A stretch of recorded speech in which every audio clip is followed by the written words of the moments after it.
I look like a freaking frat boy or something. Discerning whether AI is sentient, whether or not it is able to think for itself. For a long time, nothing has passed the Turing test and proven itself as sentient or aware.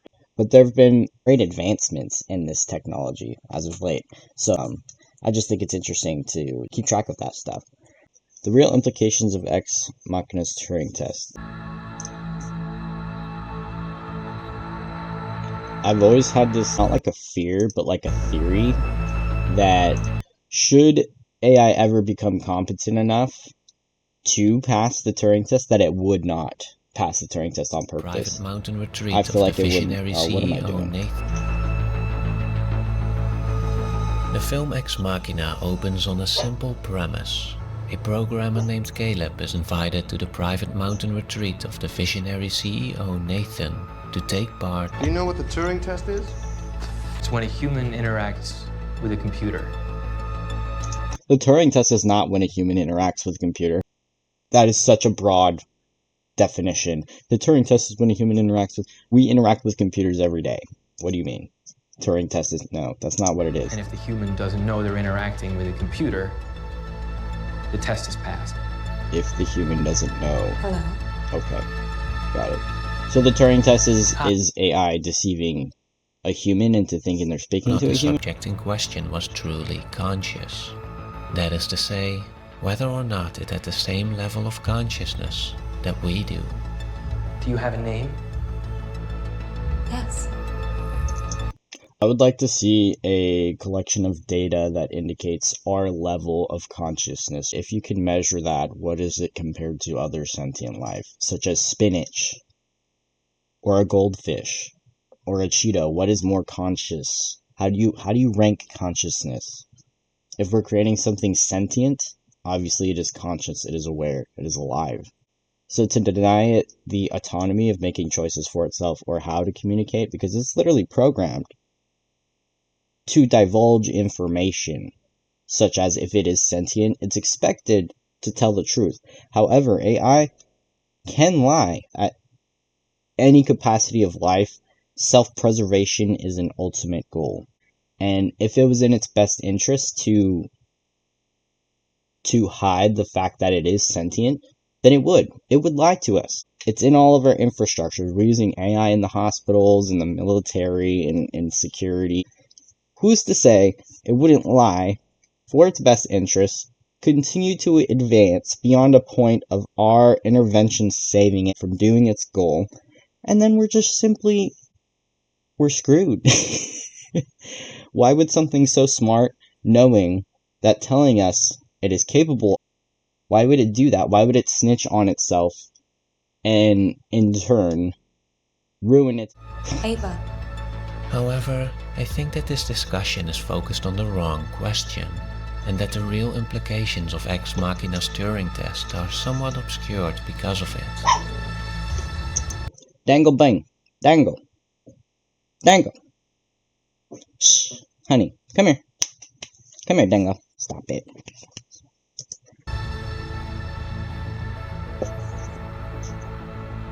Hi, Copa.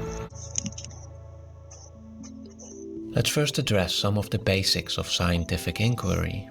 Regardless of what is being examined, scientists always operate based on a certain research paradigm, a set of common beliefs and agreements on how problems should be understood and addressed. A research paradigm consists of three elements: ontology. Are you guys paying attention? Write that down. Write it down, Dangle. You guys are sentient, right? Can you pass the Turing test? They can't pass the Turing test because, by this guy's definition, fool me into thinking I was talking to a person. Under no circumstance could they do that. Are they more conscious than a worm? Are they more conscious than a Cheeto? What do you guys know? Run around. Be good. Be good, be good, be good, be good.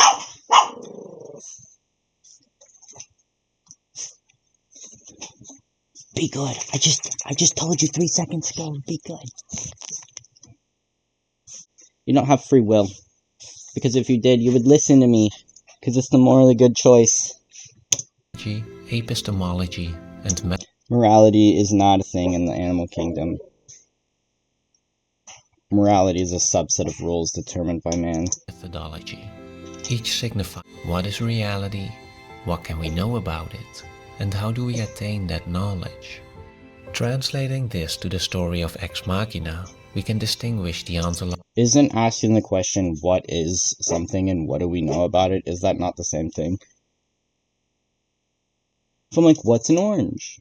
And you're like, I know what an orange is. Obviously that means you know about the orange, right? So to ask you, what's an orange? I expect you to explain what it is. Therefore, you're revealing what you know about it. I hate when people separate questions when the first question entails the second question as well. They don't need to be separated. That's just stupid. Logical question about the nature of Ava's, in this case, a Turing test. This is literally me right now.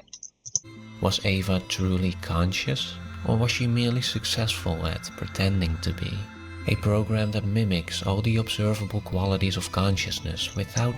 How do you pretend to be conscious? Once again, I need to know what the criteria is for measuring consciousness before I can fully appreciate what they're even saying.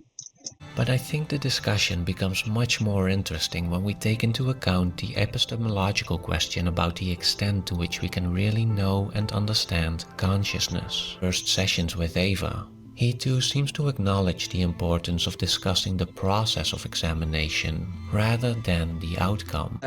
Who is this guy, by the way? Who are they in relation to each other? Are they scientists together?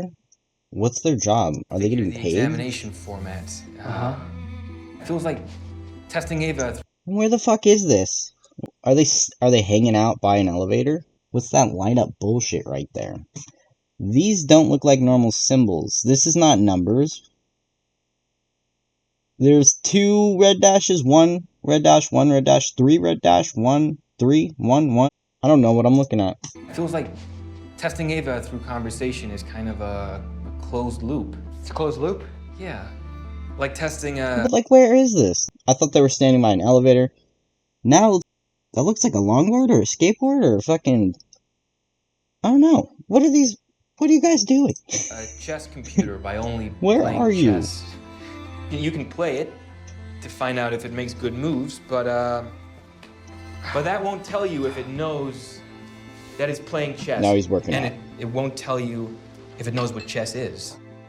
It describes the so-called hard problem of consciousness, the problem that beneath everything we can observe about it, there's a deeper essence outside. Well, that's kind of a stupid point, though. If you can teach and program something to play chess, obviously it doesn't know what chess is or the background of it, because you didn't provide it that information. You didn't allow it the ability to learn. I could teach my dogs to dance, but they don't know the complex history and the social and cultural implications of the history of dance.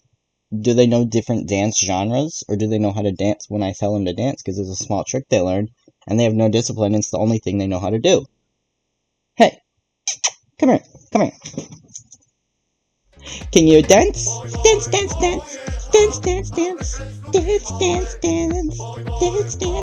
Is she sentient because she doesn't know what ballet versus jazz is, or is she sentient because she danced and she knew how to dance? That's good dancing right there. Gonna pay attention now, okay. Watching a thing. Can get through it. As in, how do you know if a machine is expressing a real emotion or just simulating one? Does Ava actually like you or not? Michael Graziano, the author of Rethinking Consciousness, distinguishes between I consciousness and M consciousness. Well, like can be defined based upon... You can't really define like because it's personal to each person. So what would a robot appreciate or not appreciate? They would probably not be able to value emotional experiences that they themselves cannot physically experience. Like Data from Star Trek, I love that dude, truly. His ability to learn social dynamics and empathy and I guess morals as well, based upon intellectual pursuits, such as the... What is it? Holy moly, there's no way I could forget this. I'm not a real Trekkie if I don't know this. I'm not a real Trekkie if I don't know this. The golden principle. The ultimate. The prime directive. Okay, the prime directive in Star Trek is to not interfere with a developing race of aliens or a society that is not up to scale with where we currently are at this point in time in future land where we're like roaming around in Star Trek and shit. So the prime directive is to not interfere or meddle with them, because if you're in the Bronze Age and we drop down in a spaceship and say, hey, what's up? And we throw y'all some like guns and shit, that's gonna mess y'all up socially. You're not gonna have the scientific explanation of as to why a giant metal object came from the sky and gave you all this stuff. So what that's gonna do, if you don't adhere to the prime directive, is it's going to manipulate their culture entirely. If you understand any of the science behind anthropology and the dissections of cultures and how where you live geographically influences your food, it influences a language, it influences the attributes of the people, where you are, when you are, all of those things. When you are doesn't make sense. But if you were to interfere, give them guns, say, hey, drop in on this primitive society, their culture would change from a standpoint of them not being able to comprehend. So therefore, they would have to explain it in a way that they can understand, which is why lots of theistic principles across the board share similarities, because they're all explanations to things that they can't explain. Thunder is scary. Oh, it's a thunderbird. Oh, it is Zeus. Every manifestation representation of thunder and lightning is some deity is angry with you. If a freaking starship came by and gave you guns and messed with y'all, you would think it were aliens. You would think it was a god, especially if you never saw them again. And especially if they look so very different. In 1492, when the Native Americans, the indigenous people here in Central or North America, when they first met the white settlers, they were scared of them because they thought they were ghosts, because their pale skin just looked like something they couldn't comprehend because they've never seen it before. It'd be pretty stupid to advance their technology in a way that is disingenuous to how they should naturally come by it. Because if you gave a freaking caveman a revolver, he's not going to know how to use it. First of all, he's going to use it, now it's done. Now he's frustrated because he thinks the thing that the god gave him is not working anymore, so he must have done something. Now he's going to go punish people. Now they're throwing people in volcanoes because they want more guns, and that's how America happened. I for information, M for mysterious. Here's how I consciousness works. He explains I consciousness as the mechanistic part, the part that processes information, that relays inputs to outputs, and that is observable in the brain. Are you a good person? Yeah, I think so. That was not a very confident answer. Yeah, I think so. That means no. I consciousness is based on deliberate intellectual considerations, and much more so on automatic intuition. When I talk to another person, I have an Automatic intuition is probably referring to our hormones and our emotions and a memory of how they're supposed to play out. When you say hi to someone, someone's supposed to say hi back. That's a natural intuition. I think it is less attributed to our humanity. More so it's attributed to our experiences. Not because we're human, we know what to expect, but because we've experienced those things, we know what to expect. An AI could develop this instinct of expectation at some point as well. And our conversations will flow naturally because the more they talk to people, the more they learn rules and dynamics, and things will flow for them in the future. impression of thoughts and emotions and awareness emanating from that. Answer me this. How do you feel about her? Nothing analytical. Just, how do you feel? What kind of a question is that? You know what he's thinking. I feel. I feel like I think I'm a good person. And she's fucking amazing. Over the course of the sessions between Caleb, That was really passionate. his He gut wants feeling is in making us believe that another being possesses consciousness, and how the real driving forces behind this belief have little to do with analytical reason. Are you attracted So that's why to it's a me? belief. What? Are you If something attracted to doesn't me? have or Did you provability, then it is a belief. That's a give nice her way of putting it. sexuality as a diversion tactic? I don't follow. Like a stage magician with a hot assistant. So this guy just runs around shirtless, lifts weights, and drinks beer while everyone's running around working. Where is he in this world? What does he do? Why are they having conversations? Why is he bouncing in and out of the corporate world? And Did you program her to flirt with me? It is because of this that Graziano argues he's asking, did you program her to flirt with me? From what I've seen in their interactions, she's just the most non-emotional person. She is simply returning the attention you're giving her. And if that is flirting to you, that means you've been flirting with her, because where would she learn that? No one programmed the robot to appeal to specifically you. I feel like I'm a good person. She's fucking amazing. You're kind of weird, man. You're honestly a little sus. What do you mean? She's fucking amazing. Did you program her to flirt with me? Did you program her to like me? Or not? I programmed her to be heterosexual. Just like you were programmed to be heterosexual. Nobody programmed me to be straight. You decided to be straight? Please, of course you were programmed. By nature or nurture or both. And to be honest, Caleb, you're starting to annoy me now because this is your insecurity talking. This is not your... You can be programmed. If you're born that way, you were biomechanically predetermined to have certain traits or proclivities. For him to say, I programmed her to have heterosexuality implies she experiences the need to reproduce or procreate, and she's looking for suitors or, to some extent, a partner. So how do you program that? What do you exactly program? Look for certain attributes, look for personality. What about that is favorable to the AI specifically? For as I discussed in my video on exploring consciousness in film, this inclination to attribute consciousness based on intuition is also heavily affected by a bias towards humanity, meaning that we tend to approach consciousness with the assumption that it is distinctively human. It's hard to approach anything without the perspective of ourselves as humans. To have empathy for something that does not experience emotions and or empathy for our experience is completely foreign, inconceivable, incomprehensible, not understood.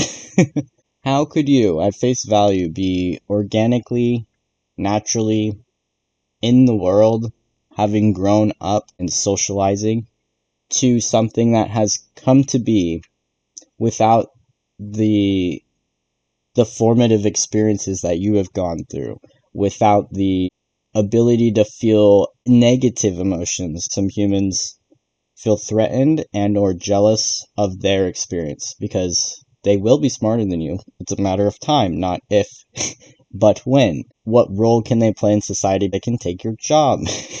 And at face value, you don't appreciate what they're capable of because it's not hard for them in the way it's hard for you, which is very dismissive.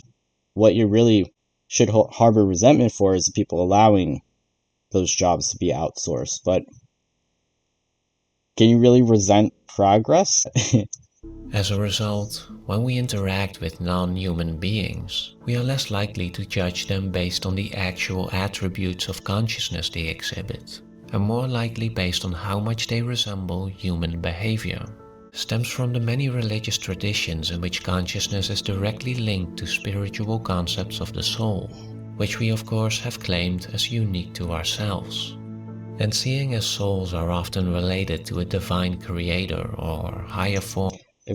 If spinach can send emails, if trees can talk to each other and have memories, if dolphins have their own language, who's to say they are not conscious or sentient to a degree? And acknowledging their sentience and intelligence puts us in a moral binding of, well, we have the respect and the rights for other people, such as ourselves, because we know from our experience what they experience, and I deserve a life such as this, so do they. But that empathy completely is turned off when it comes to something like a dolphin. Dolphins are highly intelligent, they have a language, and they do things for fun. Our restriction of their way of living is immoral if you apply it to how we treat ourselves. But because we can't comprehend and they can't tell us in English, hey, we don't like being in prison. We like being out in nature with our own kind and space and food and quality of life. Why would we want to feel bad? It's better to be ignorant, alright? That is bliss. To not be aware of the suffering we cause. Even in more secular worldviews, the belief in human consciousness as some special trait that separates us from the rest of nature, and that all other forms of intelligence have to live up to in order to... And this is a complete, superiority complex. It makes me genuinely feel as though humanity is a plague, with a mindset of, we are the best, we matter the most, and therefore nothing else matters. Oh, I don't care that this is the only apple tree. I'm gonna take all the apples because I'm hungry and not plant any of them. What kind of stuff is that? When a bird eats a tree, when a bird eats an apple, it doesn't eat all of the apples, and it poops out a seed somewhere and plants it. It is a balanced cycle. It is nature. There are some humans with no balance or synergy to their surroundings, and they will take things, they will use things, and they will ruin things with no foresight of replacing them. What do you mean we're just going to put nuclear waste in the river when people use the river for food? Is ignorance beyond comprehension. It's just selfish. There is just some humans who are so selfish. Conscious still lingers. It is why, in reaction to the earlier mentioned heart problem, the difficulty to conceptualize this specialness, scientists now also speak of the meta problem. Our task as scientists is to explain why people tend to believe in a hard problem in the first place. Our idea of consciousness as an illusion created within the brain. Whether our brain does this for some functional reason, or if it's just an accidental consequence of the way we process information is unknown. We have to explain the brain is so stupid. The mystery of our consciousness, just as we don't have to explain how the Earth came to be flat, or how the Sun orbits around it.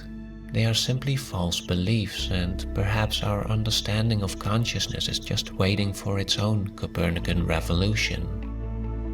However, as we see Caleb beginning to doubt the very essence of his own being, we can understand why this... What if you're a robot too, bro? Ha ha ha. This idea faces heavy resistance. Graziano too warns against labeling consciousness as an illusion, as it is too often interpreted to mean that consciousness is just a mirage, Well, our sight is an illusion as well. Our freaking eyes see this thing, process it, bounce it around, and send it to our brain. And we actually see upside down. Our brain has to flip the image. And some people are born without that ability, so they see everything upside down. However, they still learn to navigate the world because that's their vision. That's how they see things. I see things right side up, but I could be upside down and never have known it. My left is your right. Why does it matter? There's nothing behind it, that, as he puts it, consciousness doesn't exist and nobody's home. The point is not that consciousness doesn't exist. It doesn't even imply that we humans aren't special. The point is to show the actual obstacles in our quest to understand consciousness. Obstacles that have little to do with the nature. You cannot have empathy for AI if you don't think like an AI does. You can't logic and reason at that speed. You can't interpret things in this world and life without a bias as though they can. It's just impossible. Instead arise from our limitations to properly examine it. And I think it is with this conclusion that Ex Machina ends, as the film ultimately reveals less about Ava's consciousness than it does about ours. You feel stupid, but you really shouldn't, because proving an AI is exactly as Where are they now? This is his office? I think he's at work now because he's got a shirt on. problematic as you said. What was the real test? You. He wants to fuck her. He doesn't have a torso. We have a much better chance at understanding consciousness for what it really is, not as a mystical essence unique to humans, but as an evolutionary phenomenon existing in various forms across various species. To learn more about this, I used Audible, the world's largest audiobook service, to listen. Did he just say consciousness is an evolutionary byproduct in other species as well? If so, if consciousness can be developed, if it's an illusion, if it's about how your senses process things, then it can be learned, it can be adapted, it can be evolved. If that's the implication of consciousness, then yes, AI is conscious, it is sentient, and it will be, and or is already. To Michael Graziano's Rethinking Consciousness, which provides an extensive overview of consciousness as it evolved in life on Earth, discusses the hard and meta problem of understanding it, and presents the attention schema theory of consciousness as a possible way forward. And if you go to audible.com/likestoriesofold or text like stories of old to 500 500. So, that guy wants to fuck a robot. Cool.